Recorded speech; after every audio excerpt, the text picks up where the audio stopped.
안녕하세요. DJ 선아입니다. 오늘의 사연 시작해 보겠습니다. 안녕하세요. 아직 60대도 안 된 50대 후반이지만 참 인생이 다사다난하네요. 그런데 이번에 어떤 일을 겪으면서 말이죠. 참 옛말이 틀린 게 하나도 없구나 하고 생각했습니다. 아마 제가 전해드릴 이야기를 들으시면 여러분도 그런 생각을 할 것 같아요. 누구나 자기 자식이 잘 됐으면 하잖아요. 저 역시도 그런 사람이었습니다. 하지만 열과 성의를 다한다고 해서 모든 일이 쉽게 풀리지는 않죠. 자식 인생도 다르지 않은 것 같아요. 그래도 어떻게든 열심히 뒷바라지를 한다고 했는데 이런 일이 저와 저희 딸아이에게 생길 줄은 정말 꿈에도 몰랐죠. 그래도 뿌린 대로 거둔다고 저희한테 못되게 군 일은 그대로 돌려받아 속은 시원하지만요. 앞선 제 간단한 이야기를 해봤는데요. 그렇다고 제가 평범하게 아주 순탄한 삶을 살았던 사람은 아닙니다. 어린 시절에는 정말 가랑이 찢어지게 가난했거든요. 거기다 아버지가 정직하고 아주 성실한 분이라 주변에서 이런 아버지를 이용하려는 사람들이 많아 어릴 때부터 속도 많이 상하긴 했는데요. 아버지 가라사대 사람들이 비록 자신을 이용하려고 들지라도 결국에는 그간 해온 선행들이 다 복이 되어 돌아온다는 말 때문에 사실 피해를 많이 본 건 그 옆을 지키는 저나 어머니긴 했죠. 하지만 그렇다고 제가 아버지의 이 사고방식을 싫어한 건 아니었습니다. 오히려 이런 아버지의 성격을 제가 제대로 물려받았거든요. 그래서 살면서 선행을 최대한 많이 하려고 노력하면서 살았고 힘든 일을 당했을 때도 그 사람을 탓하기보다는 언젠가 이게 다 복이 되어 돌아올 것이다 하면서 살아왔어요. 그걸 돌려받은 가장 첫 순간이 아마 저희 남편을 만난 일이 아닐까 싶은데요. 가난했던 저는 어떻게든 열심히 노력해 대학을 장학금 받아서 졸업을 했고요. 그 이후에는 큰 기업, 작은 기업 따지기보다 당장이라도 절 받아주는 기업을 찾아 일을 했습니다. 그렇다고 아무 곳이나 지원을 했던 건 아니고요. 중견에 버금가는 나름 탄탄한 중소기업에 들어가서 일을 했죠. 처음으로 큰 돈을 직접 벌어보는 일이라 매일이 뿌듯하면서도 재미있었던 나날이었어요. 그렇게 취업한 지 한 3년 차가 되었을 무렵이었을까요? 우연히 가진 다른 회사와의 회식 자리에서 지금의 남편을 만났는데 사람이 참 좋더라고요. 아버지처럼 책임감도 있으면서 사람이 참 다정다감한 게 제 마음에 쏙 들었죠. 사람이 좋다고 해서 막 다른 사람들에게도 다 살갑게 대해주는 것도 아니었고요. 남편 역시도 제게 관심이 있었는지 저에게 주는 그 관심이 싫지 않았죠. 그래서 남편과 결혼을 결심하게 됐어요. 이 사람이라면 결혼해서 내 가정 잘 지켜줄 사람이겠구나 싶어서 말이죠. 그렇다고 제 살림이 더 좋아졌다거나 한 단계 업그레이드 됐다거나 하진 않았어요. 그럴 법도 한 게 남편도 저도 당시 오래 일해서 돈을 쌓아두거나 한 사람은 아니었으니까요. 여타 다른 신혼부부들과 다르지 않게 아낄 것 아껴가며 소소하게 행복을 누리면서 지냈죠. 그러다가 저와 남편을 딱 반씩 닮은 예쁜 딸도 태어났고요. 더 이상의 행복은 없다 생각했죠. 그런데 사람 일이라는 게 정말 알 수 없는 거더라고요. 마냥 행복한 일만 가득할 것 같았던 저희 일상은 순식간에 깨져버렸거든요. 결혼 10년 차가 되던 해였어요. 여느 때와 다르지 않은 평범한 날이었죠. 전화가 오기 전까진 말이에요. 병원에서 온 전화는 정말 청천벽력 같은 소식을 가지고 왔습니다. 남편이 퇴근길에 교통사고를 당해 지금 상태가 좋지 않다고 서둘러서 병원으로 와야 한다는 말이었죠.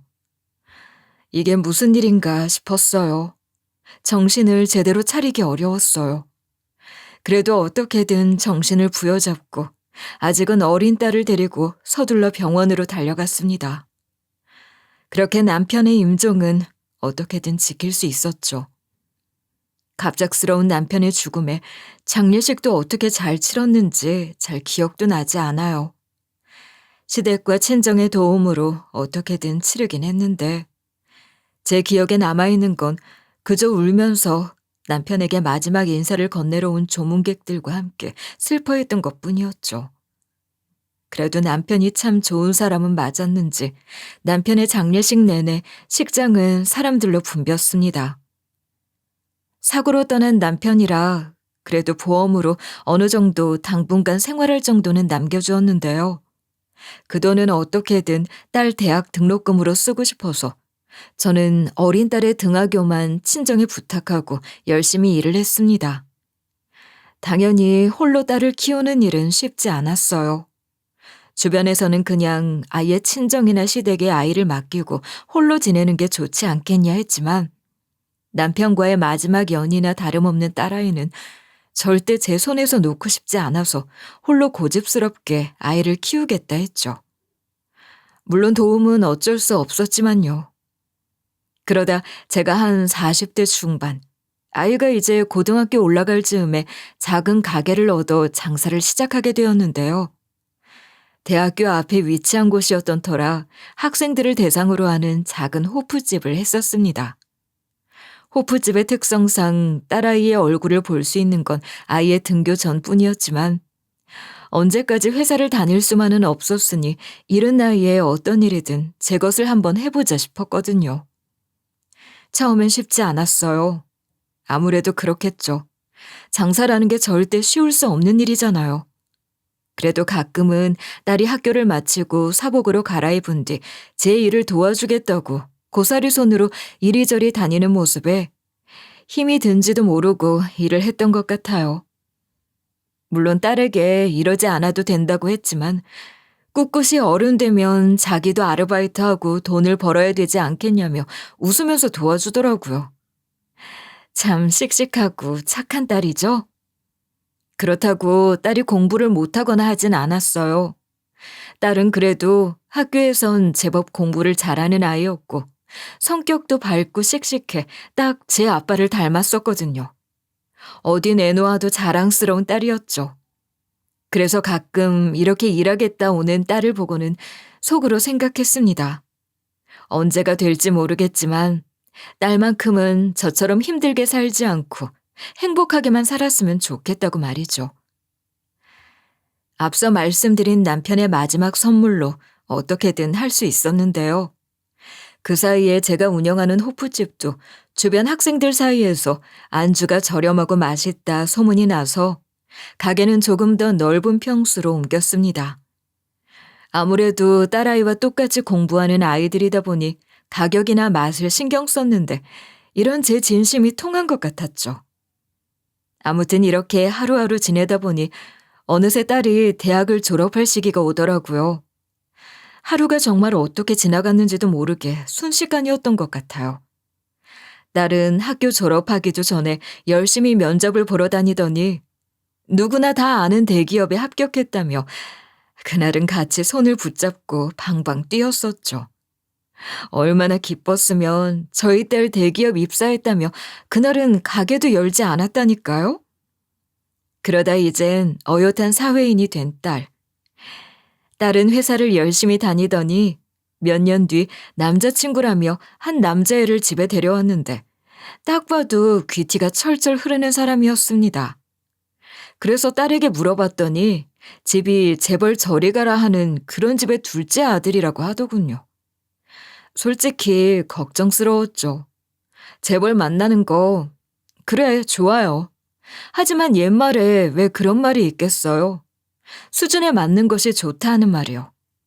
그래서 속으로는 걱정에 그 남자는 아닌 것 같다 생각을 하면서도 남자친구와 하하호호 웃으며 좋아하는 딸을 보니 쉽게 입이 떨어지진 않더라고요. 그러니 부모로서 어쩌겠습니까?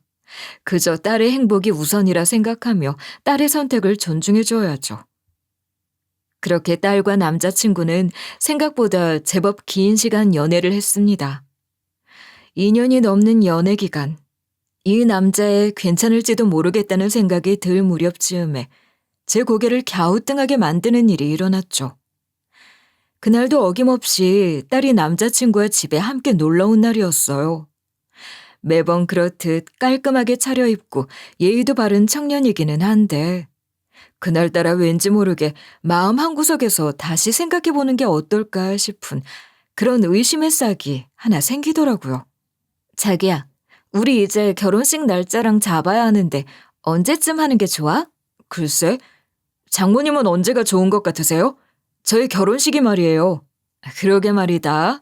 너희가 벌써 2년 넘게 만났지? 대호 넌 집에 결혼 이야기는 꺼내본 거니? 일단 저희 어머니한테 이야기는 해봤는데 아무래도 생각이 좀 많은 것 같으시더라고요. 자기, 나한텐 그런 말 없었잖아. 왜? 뭐 때문에? 그도 그럴 게 아무래도 장모님이 하는 가게가 술집이잖아. 그래서 어머니가 친구들한테 어떻게 이야기를 해야 할지 모르겠다고 해서.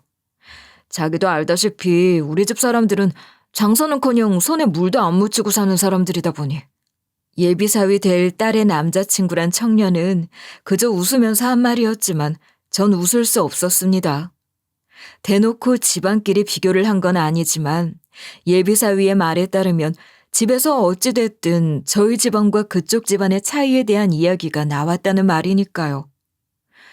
뒤이어 예비사위는 신경 쓰지 않으셔도 된다며 손사래를 치면서 그날 이야기는 그렇게 마무리됐는데 그날의 대화가 아무래도 영 마음에 걸리더군요. 딸아이도 그날 이후에는 생각이 많아진 듯 보였고 말이죠. 아마 이때부터였던 것 같아요. 딸이 갑자기 명품 옷과 가방을 사기 시작한 게 말이에요. 평소에는 정말 검소하던 아이였거든요. 그런데 갑자기 백화점을 다녀왔다면서 쇼핑백을 하나씩 들고 오더니 언제부턴가 제가 알만한 명품까지도 할부로 샀다며 가지고 오는 겁니다. 걱정되는 마음에 전 한 소리 할 수밖에 없었어요. 딸, 요즘 너무 과소비하는 거 아니니? 지난번에도 그렇고 이번엔 또 무슨 가방을 이렇게 사온 거야? 그게 아무래도 대호 씨네 말이야. 갈 때마다 그쪽 사람들은 전부 명품으로 치장하고 오는데 나만 이렇게 시장 보세 옷 입고 다닐 순 없잖아. 이제 결혼하면 그쪽 집안 생각도 해야 하는데. 아무리 그래도 그렇지. 너 이번 달 카드비 때문에 적금도 깼다고 하지 않았어? 엄만 걱정이다. 차이가 나면 차이 나는 대로 최대한만 준비해서 가면 되는 거지. 너무 무리하는 거 아니야? 그래도 어떡해. 나 대호 씨랑 꼭 결혼하고 싶은데. 엄마도 저번에 대호 씨 하는 말 들었잖아. 어머님이 엄마 가게 하는 것 가지고 뭐라고 했다는데 밉보였으면 어떡해. 어떻게든 예비사위 집안에 잘 보이고 싶다는 딸. 그러면서 저번 예비사위가 했던 말을 꺼내는데 순간 가슴이 턱하고 막히더군요. 평소에는 제가 호프집 하는 것도 자랑이라던 아이가 그날의 한마디 때문에 이렇게나 표정을 굳히고 있다는 게 말이죠. 그 뒤로도 딸아이는 어떻게든 예비시댁에 잘 보이고 싶다며 집안에 있는 자기 물건을 온통 명품으로 바꾸려 했습니다. 결혼할 때 쓸 돈이라면서 모아둔 적금까지 깨서 명품을 사는 딸의 모습에 걱정스러웠죠. 그래도 뭐라고 할 순 없었어요. 어찌 보면 제가 하는 가게 때문에 그런 말이 나왔다는 생각이 들었으니까요. 괜히 딸의 미래에 제가 방해가 된 건 아닐까 싶어 딸이 원하는 대로 하도록 내버려뒀죠. 그렇게 어찌저찌 결혼 이야기가 서로 오가고 본격적으로 애들은 결혼식 준비를 하게 됐는데요. 아무래도 예비사위의 집안이 저희보다는 훨씬 잘 사는 집이었기 때문에 저도 신경이 많이 쓰였어요. 그래서 최대한 딸아이가 기죽지 않게 맞춰주려고 노력을 했죠. 하지만 말입니다. 그게 말처럼 쉽지가 않더라고요. 사돈댁 측이 무리한 요구를 했거든요. 예를 들면 이런 거예요. 예물 이야기가 나오길래 저는 그냥 요즘 예물 누가 하냐, 애들끼리 잘 살면 되지 않느냐 하고 어른들은 아무것도 받지 말자 했죠. 그런데 사돈은 아주 교양 있는 목소리로 이러더라고요. 아무리 그래도 대한민국에 예물 예단 없이 결혼하는 사람이 어디 있겠어요. 제가 많이는 안 바랍니다. 저희도 준비할 테니 며느리도 저한테 맞는 보석 세트 하나쯤은 준비해줬으면 좋겠네요. 네? 한사돈, 저는 보석 그런 거 필요하지 않습니다. 가게 일하는 사람인데 액세서리 그런 게 왜 필요하겠어요. 그러니까 피차 서로 필요 없는 물건 주고받는 것보단 그냥 저희들 예단 예물로 애들 집 만들어주기보단 그래요. 작게 서로 한복이나 하나씩 맞추는 건 어떻습니까? 한복이요? 한복 입고 어떻게 친구들한테 며느리 자랑합니까? 사돈은 놀러 나갈 때 한복 입고 다니세요? 한복이 싫으시면 다른 것도 좋고요. 보석은 애들한테 너무 무리가 된다 생각하지 않으세요? 아니요. 저는 그냥 보석 세트로 받았으면 좋겠네요. 며느리한텐 제가 알아서 잘 말할 테니까 사돈도 생각 바뀌시면 애들한테 미리 말하면 좋겠네요.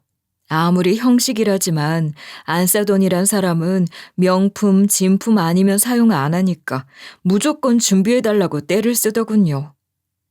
어찌 있는 집 사람이 저러나 싶은 생각이 들면서도 또 이런 말을 듣고 딸이 상처를 받을까 싶어 저는 퍼뜩 그냥 제가 알아서 하겠다 안사돈에게 말을 했죠. 이후로도 이런저런 일이 많긴 했는데 생각도 하기 싫어서 여기까지만 말하겠습니다. 아무튼 이런 어거지를 다 들어주며 상견례 날이 됐습니다. 마음은 썩 편치 않았죠. 아무렴요. 그런 어거지 부탁을 하는 사람 얼굴을 보면서 제가 무슨 생각을 하겠어요. 그런데 그냥 진작에 이 결혼 말렸어야 했다는 생각이 들 줄은. 왜냐고요? 상견례에 나타난 사돈들은 제 상상을 초월한 사람들이었거든요. 그래요, 사돈. 저랑은 처음 뵙는 자리죠? 제가 대우 아비 되는 사람입니다. 어머, 안녕하세요. 저희 은혜 잘 부탁드립니다. 네, 자만 며느리라 저희도 아주 환영입니다. 그런데 말이죠. 혼주 자리 하나면 준비하면 된다면서요? 참 힘드셨겠어요.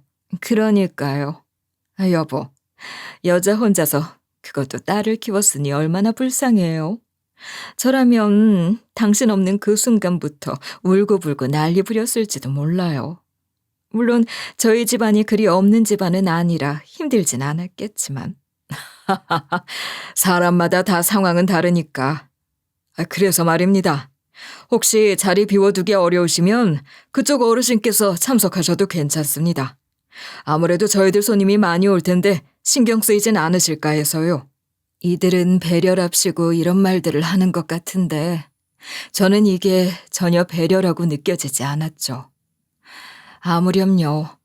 남편이 없는 걸로 잔뜩 동정하는 그런 눈초리를 보내는 사돈이나 딸 혼자 키우면서 고생해서 얼굴에 주름이 생겼다는 둥 불쌍하다 말하는 안사돈의 말투나 말이죠. 이런 말을 듣고도 저는 웃어넘길 수밖에 없었어요. 딸의 미래를 생각해서라도 속으로 꾹꾹 눌러 담았죠. 그도 그럴 게 이 자리에서 저만 빼고는 다들 하하호호 웃으면서 지냈거든요. 제 딸도 같이 말이에요. 그래서 요즘 상견례 분위기는 이런 말도 서슴지 않고 하나보다 싶어서 결혼을 강행하려는 딸의 의견도 존중했습니다. 그런데 그러지 말았어야 했다는 생각을 또 할 수밖에 없었어요.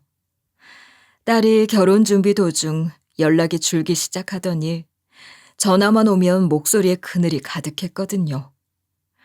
그 순간 깨닫기 시작한 거예요. 무조건 딸의 의견을 존중하는 게 아니라 저도 목소리를 내야 했다고 말이죠. 뭔가 잘못돼도 지금 단단히 잘못되고 있다고 말이에요. 결혼식 청첩장이 나오고 이제 한참 친구들에게 청첩장을 돌리느라 바쁠 제 딸아이가 어느 날 밤 술에 잔뜩 취해서 저희 집 문을 두드리더라고요. 깜짝 놀랐습니다. 문을 두드리는 딸아이의 목소리에 물기가 가득했으니까요. 그래서 얼른 문을 열어주었죠. 세상에. 전 다시 한번 딸아이 모습을 보고 놀랄 수밖에 없었어요. 얼굴은 눈물 때문에 온통 화장이 다 번져 있었고 옷차림도 엉망이었거든요. 항상 깔끔하게 차려입고 단정히 다니던 아이가 무슨 일 때문인지 신발은 짝도 맞지 않고 옷도 집에서 대충 입는 그런 트레이닝복에 팬더 모습으로 왔으니 가슴이 철렁했습니다. 너 무슨 일이야 대체? 무슨 일이 있었기에 이리 울어? 엄마, 엄마, 미안해. 너무 미안해. 나 파혼 당했어. 뭐라고? 파혼? 그게 대체 무슨 소리야? 은혜, 너 똑바로 이 엄마 보고 말해봐. 지금 파혼이라고 했니?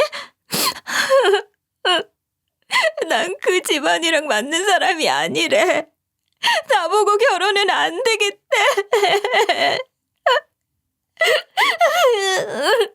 순간 머리가 띵하게 울리더군요.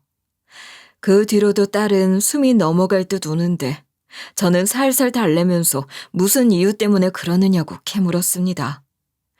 그럴수록 딸의 울음소리는 커져갔지만 아무리 생각해도 집안 차이 그런 이유가 아닌 것 같았거든요. 제 자식입니다. 당연히 제가 가장 잘 알고 있는 제 딸이었죠. 제 딸은 그런 이유로 파혼당했다며 이리 울 아이가 아니었거든요.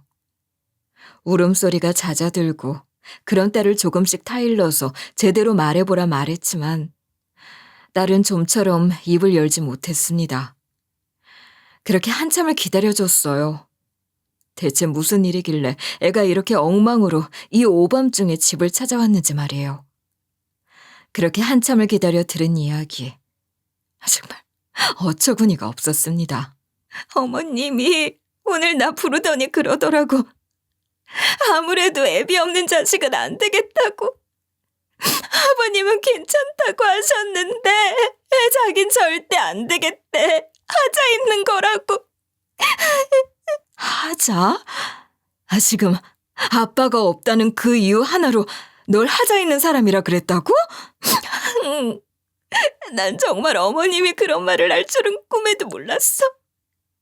이때까지 정말 나한테 잘해주셨단 말이야. 어떻게 아빠가 없다고 애비 없는 자식이라고 나한테 그럴 수 있어? 아무리 엄마가 날 잘 키워도 소용이 없대.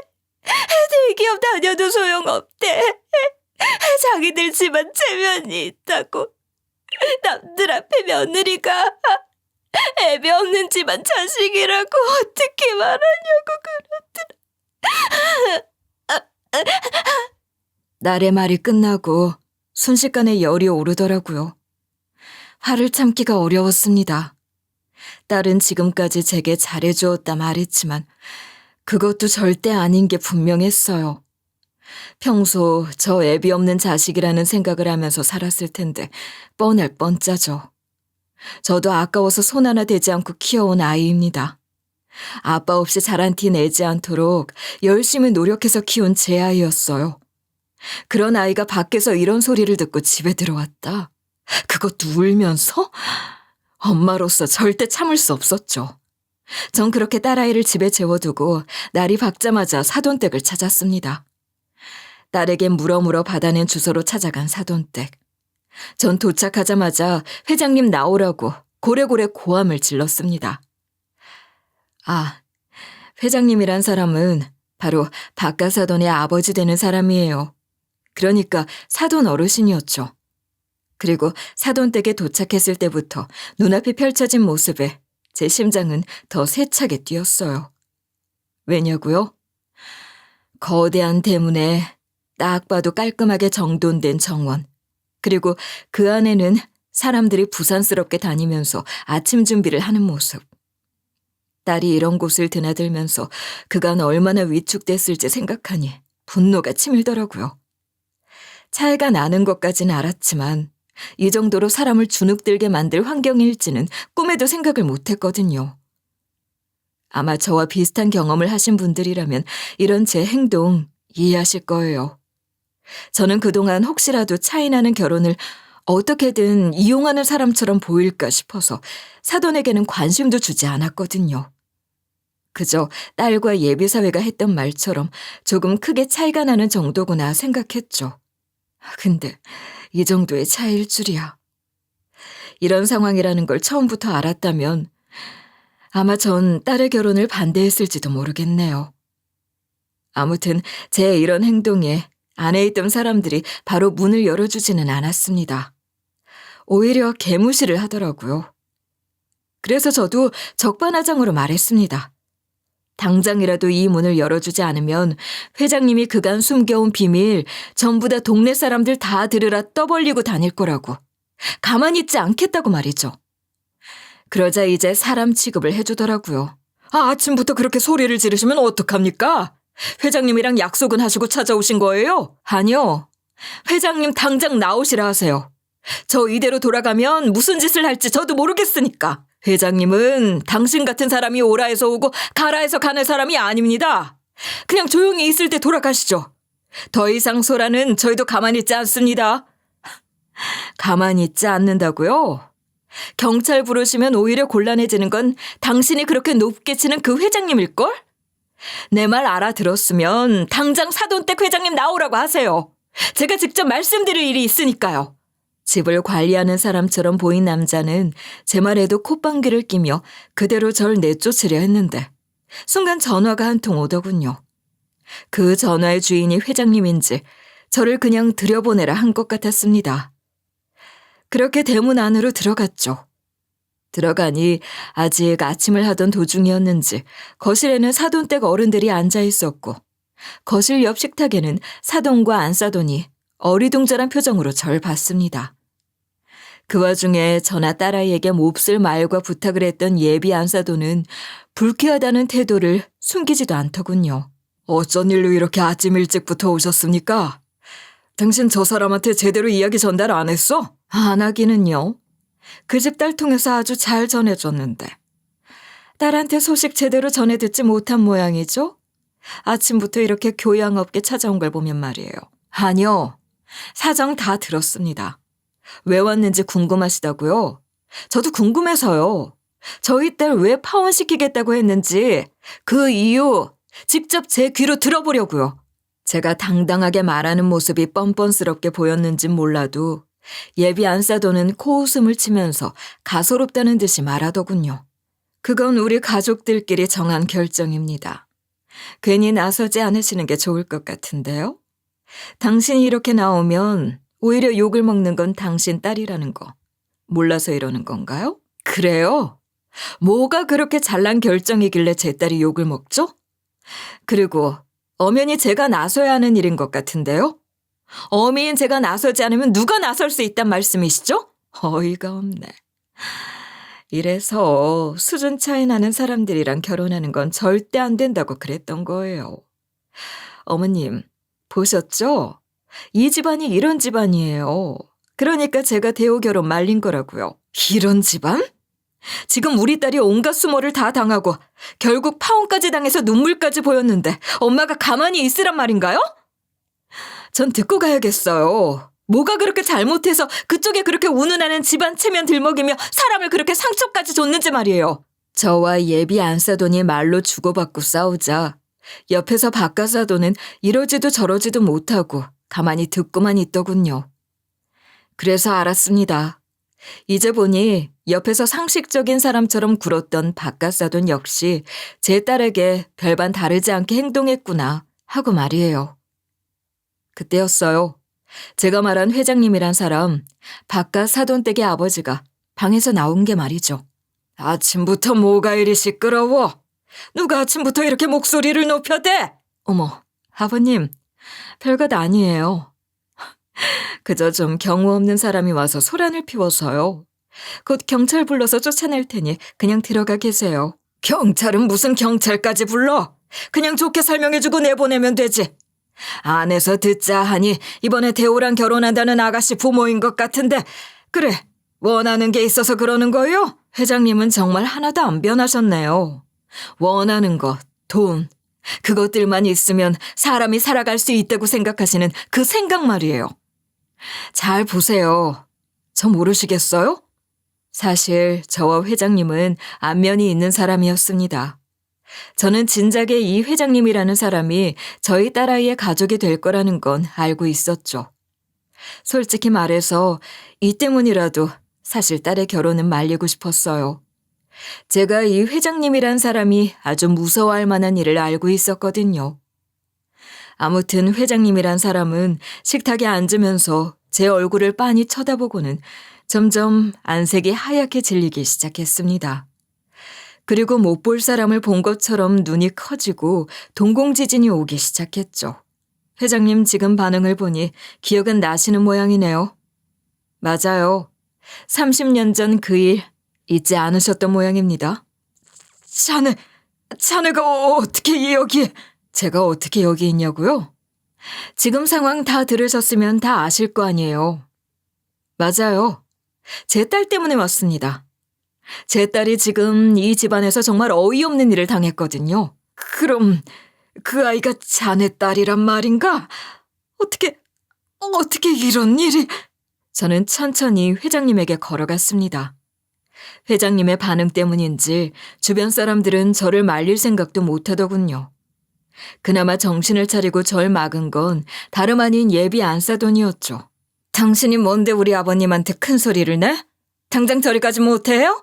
당장 제 앞에서 비키지 않으시면 제가 어떤 말을 할지 저도 모르겠는데. 회장님 가족 관리를 정말 관대하게 하시는 모양이에요. 정말 제가 다 말해도 상관없다는 건가요? 30년 전 그 일 말이에요. 그네 너 자리에 앉아라. 가만히 있어. 그치만 아버님, 이 경우 없는 여자가 무슨 짓을 할 줄 알고 가만히 있어요. 당장 내 앞에서 비키래도.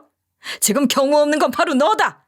회장님의 말에 예비 안사돈의 안색은 파랗게 질려서 다시 사돈의 옆에 얌전히 앉더군요.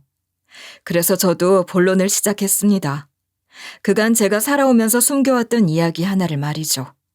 회장님, 아니 박성호 사장님, 30년 전 그 일 역시 잊지 못하셨죠? 그때 제가 어떤 일을 겪었는데 사람 하나 그렇게 만들고 잊으시면 곤란하죠. 아니, 이보게, 자네 이렇게 이야기할 게 아니라 우리 서재에 가서 이야기하면 어떻겠나? 왜요? 가족들은 아직 모르는 이야기인가 보죠? 지금 당신 기업이 그렇게 큰 이유가 어떤 건지 말이에요. 저와 회장님만이 아는 이야기. 회장님은 제 말에 손과 입술을 떨더니 앉아있던 의자까지 뒤로 끌면서 저와 멀어지려 하셨습니다. 그 광경을 본 예비 사돈들과 거실에 있던 다른 사람들도 모두 어리둥절해했죠. 당연합니다. 자기들 입장에서는 어디서 굴러먹던 사람이 회장님과 이야기를 하더니 회장님 반응이 이상했으니까요. 예비 안사돈은 성격도 급한 사람인지 1, 2분 되는 그 침묵을 못 참고 저에게 묻더군요. 지금 무슨 말씀을 하시는 거예요? 당신이 우리 기업에 대해 뭘 아는데요? 여기서부터 관계없는 사람은 당신인 것 같은데. 이제 조용히 있는 게 좋지 않겠어요? 뭐라고요? 난 이 집안 며느리야. 당신이야말로 이 집안과 전혀 상관없는 사람이 아침 대바람부터 와서 소란 피워놓고 뭐라고? 그네 너 조용히 있지 못해? 손님한테 지금 그게 무슨 행동이야? 너야말로 지금 이혼당하고 싶은 거냐? 버럭 화를 내는 회장님의 모습에 이후로 아무도 말을 꺼내지 못했습니다. 그저 저와 회장님의 모습을 지켜보고 있을 뿐이었죠. 이대로 가만히 있으면 100년이 지나도 이야기는 시작도 못할 것 같아서 저는 먼저 운을 뗐습니다. 회장님, 정말 가족들한테까지 꼭꼭 숨겨두신 모양이에요? 아직 아무도 모르는 거 보니. 제가 회장님 회사에 다녔을 때 그 공장 폐수 사건을 덮으려고 회사가 얼마나 많은 사람들에게 피해를 줬는지 말이에요. 자네, 그건 이미 30년 전 일이지 않나. 일단 여기서 이러지 말고 둘이서 얘기 좀 하세. 둘이 이야기하면 또 예전처럼 저만 잘라내보시려고요? 아니요. 저 역시 그때의 피해자입니다. 전 보상을 받아야겠어요. 그렇게 잘라낼 때 제가 증거 가지고 있다는 사실도 모르셨죠? 그렇겠죠. 그러니까 지금까지도 이렇게 떵떵거리면서 잘 살고 있는 거겠죠. 아마 지금 이 이야기가 무슨 흐름인지 잘 이해가 안 된다는 분들이 있으실 것 같아요. 충분히 이해합니다. 왜냐하면 이 이야기를 하기 위해서는 30년 전 제가 회사에서 일했던 일부터 시작해야 하거든요. 앞서 제가 말씀드렸을 거예요. 제가 다녔던 괜찮은 기업 이야기 말이에요. 이게 우연인지 필연인지는 모르겠지만 딸아이가 만나겠다는 집안은 바로 제가 일했던 기업의 손자였던 거예요. 그래서 처음엔 고민도 많이 했죠. 그럴 법도 한 게 제가 회사랑 좋게 헤어진 건 아니었거든요. 사실 제가 작은 가게를 시작할 수밖에 없던 이유도 지금부터 설명드릴 일 때문이었어요. 아무튼 당시 대학을 갓 졸업한 전 취업을 준비하면서 이런 생각을 했었어요. 평소 제 친정 아버지가 했던 대로 제가 하는 일은 사람을 돕는 일은 아니었지만 그래도 사람들에게 도움이 될 수 있는 기업에 들어가서 일하자는 생각이었죠. 그렇기에 들어간 회사 역시도 아무 곳이나 고르진 않았어요. 당시 대기업은 아니었지만 탄탄한 구조를 가진 중소기업. 거기다가 이 중소기업에서 운영하는 공장은 대외적으로는 친환경이라는 단어에 초점을 맞추어 연구, 개발, 생산을 하던 회사였는데요. 30년도 더 된 시점부터 친환경에 목숨을 거는 회사였으니 이 회사가 커진다면 미래에는 사람들을 위한 환경 개선에 얼마나 도움이 될까 하는 생각에 들어간 회사였죠. 그래서 회사에서의 미래를 꿈꾸며 그 누구보다 열심히 일했던 사람이 바로 저였습니다. 하지만 회사의 실상은 친환경이란 말과는 다르게 전혀 다른 모습을 하고 있었죠. 회사를 다닐 때 전 회계관리부서였어요. 아직은 작은 중소기업에 불과한 회사였기에 회계관리부서에 저 말고는 높은 직급의 사람 2명, 총 3명의 인원밖에 없었죠. 그래서 말단 직급이라도 생각보다 많은 일을 담당했어야 했습니다. 그러다 이상한 점을 발견하게 된 거예요.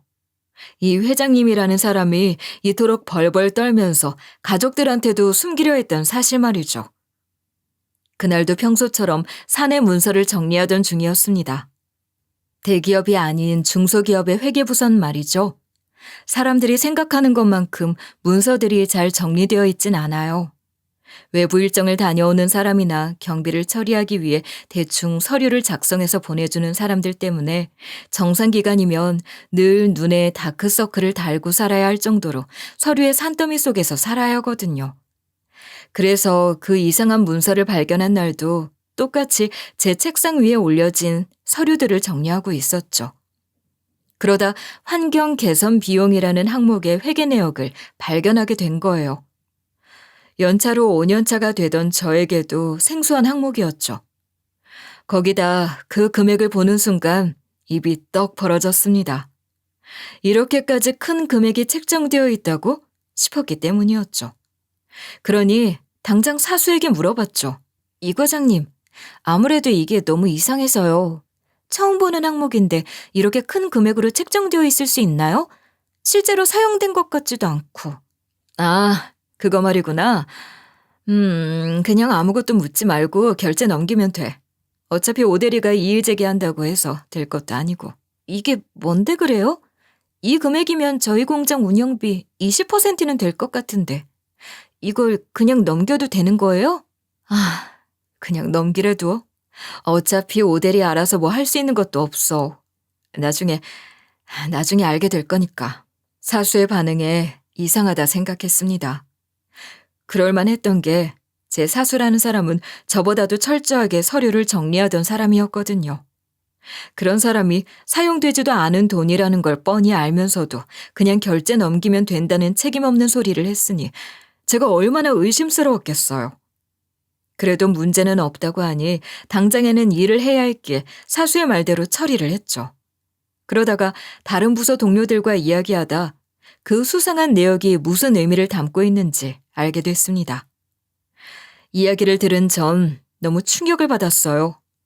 제가 선택한 회사에서 그런 짓을 저지르고 있을 줄은 상상도 못했으니까요. 아, 오대리는 그거 몰랐구나. 나도 직접 본 건 아니고 듣기만 한 건데 공장에서 사용한 폐수 그거 그냥 하천으로 흘려보내는 모양이더라고. 뭐라고요? 그러면 안 되는 거잖아요. 어떻게 저희 회사 친환경이 모토인데 어떻게 그런 짓을... 듣기로는 그 폐수 정화해서 내보내는 돈이 어마무시하다나 봐. 그런데 감사가 나왔을 때 그 비용이 없으면 빼박 회사 잘못이 들통나잖아. 그래서 그런 항목을 만들어서 높으신 분들이 알아서 처리하던 모양이더라고. 그럼 그 폐수가 흘러들어간 하천은요? 거기 주변에 사는 사람들은 어떻게 해요? 물고기야 뭐 다 죽는 거지. 오대리도 알다시피 우리가 사용하는 재료들이 절대 좋은 것들이 아니잖아. 화학재료인데 뭐가 그리 좋겠어. 친환경이란 말도 결국 다 허상인 거야. 친환경 만들겠다고 사용하는 재료들도 전부 화학재료니까. 처음으로 알게 된 회사의 뒷모습에 충격이었죠. 제 직장 동료는 회사가 그런 일을 저지르는 것도 법에 걸리는 게 없으면 되지 않냐는 입장이었고요. 공장에서 회사의 규정을 어기고 폐수를 몰래 하천으로 방류한다. 지금 같은 세상이었으면 아주 난리가 나는 일 아닙니까? 아니죠. 지금이 아니라도 그 당시에도 이건 있을 수 없는 일이었죠. 그 말을 듣고 공장 인근에 피해를 봤다는 마을을 찾아간 적이 있었어요. 마을 주민들은 무슨 일 때문인지 모르고 고기들이 떼죽음을 당해 어업에 피해를 보고 있다면서 무슨 일인지 알아봐야 한다 난리더군요. 그 와중에 주민들 사이에서는 피부병이랑 호흡기 질환 때문에 고생하는 사람도 많다는 이야기도 들렸고요. 양심이 불에 타는 것만 같았어요. 제가 다니는 회사에서 하는 일 때문에 벌써 많은 사람들이 피해를 보고 있었다는 사실을 말이죠. 그래서 당장의 상사에게 이 문제를 제기했지만 돌아온 대답은 냉혹했습니다.